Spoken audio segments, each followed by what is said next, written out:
అందుకే ఆయన తిరిగి లేవగలిగిన. హల్లెలూయా. మనం కూడా కొన్నిసార్లు మనం ఏం చేస్తాం తెలుసా?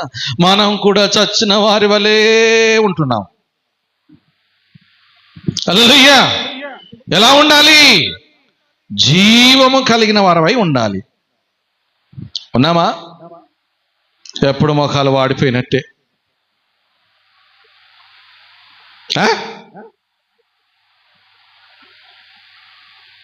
ఎలా ఉండాలి? ఆయన పునరుద్ధానము ద్వారా నీకు జీవం కలగాలి. హల్లెలూయా. తిరిగి లేచుట వలన ఏం కలిగినది? ఉత్సాహము. తిరిగి లేచుట వలన ఏం కలిగినది? ఆనందము. ఆయన తిరిగి లేచుట వలన ఏం కలిగినది? సంతోషము. ఆయన తిరిగి, కొందరికి ఎలా ఉన్నది తెలుసా?